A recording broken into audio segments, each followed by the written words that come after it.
저도 이전에는 그런 생각을 가지고 있었습니다. 즉, 전도하는 사람이 질병이 있거나 가정에 문제가 생기거나 여러 환경이 어려울 경우 이렇게 해서 하나님께 영광을 돌릴 수 있을까?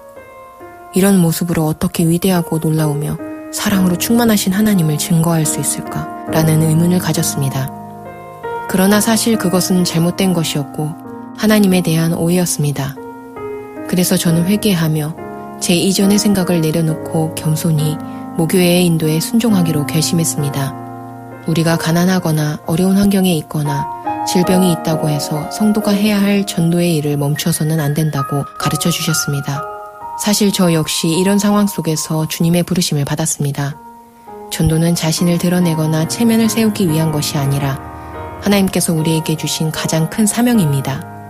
전도를 통해 하나님께서 우리와 세우신 언약을 성취하십니다.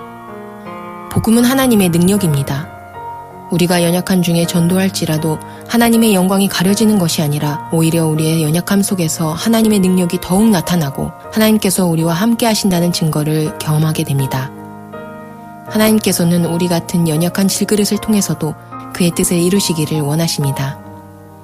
복음은 깨어진 사람을 구원하고 버림받은 자를 일으키며 멸망으로 향하는 자를 구출하시는 하나님의 능력입니다.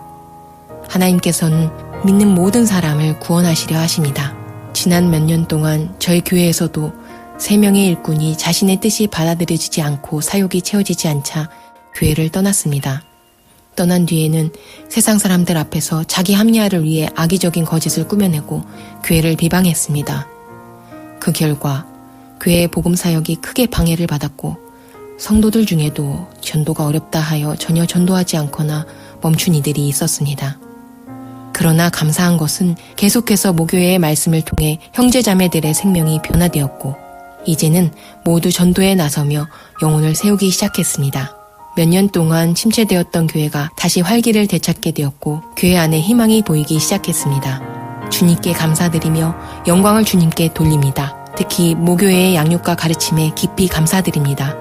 지금 형제자매들 모두 자신의 생각을 내려놓고 회개하며 교회의 복음 사역을 위해 힘쓰고 있습니다. 성경은 말씀합니다. 내가 복음을 전하지 아니하면 내게 화가 있으리라. 너는 말씀을 전파하라. 때를 얻든지 못 얻든지 항상 힘쓰라.